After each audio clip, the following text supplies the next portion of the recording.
Good evening everyone. I'm Ellen P. San Lorenzo. So this evening, pag-aaralan natin kung paano ba gumawa ng tire papel using PPT. So ang topic ko po ngayong gabi is all about step-by-step tire papel printing using PPT. Step 1. Design your print. Open PowerPoint and create a new slide. Choose a design them or start from scratch. Use shapes, text, and images to create your design. So dito po sa step 1 is kailangan muna natin pumunta sa apps natin na PowerPoint. Then pindutin natin yung new slides.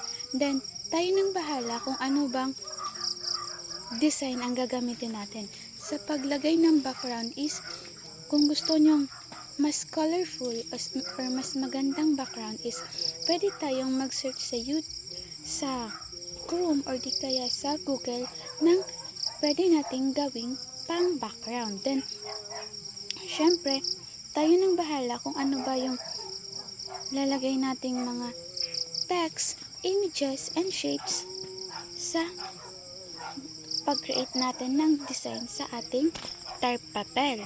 So next is step 2. Customize your design. Adjust the size and color of your design elements. Add text or quotes to make it more personalized. Use the alignment tools to ensure your design is centered. So, dito naman po is kailangan yung size ng papel natin is kailangan nating i-adjust kasi nga malaki ang tire paper.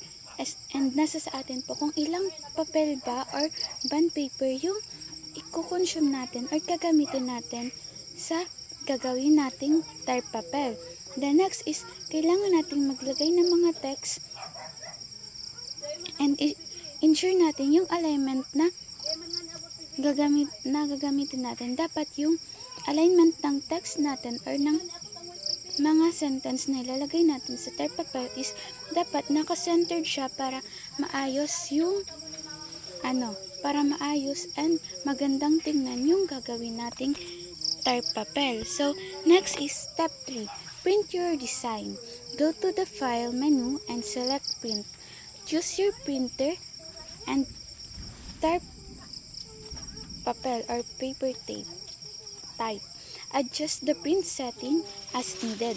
So, dito naman po is bago natin i-print yung ginawa nating tire papel is i-ensure muna po natin kung naka paper tray ba siya or ayos na ba yung mga alignment na dapat nakalagay sa ginawa natin or dito sa print settings bago natin siya i-print. Then, next is step 4. Cutting out your design. Use scissors or a craft knife to cut out your design. Make sure to cut along the edges carefully. So, dito po is, syempre, after natin ma-print is, yung mga sobrang papel or yung sobrang papel is kailangan natin siyang i-cut para sa pagdikit natin o pagbuo natin ng tire papel is maayos siyang tingnan para kita na parang hindi siya pinagtagpi-tagpi lang o hindi siya binuo. Then next is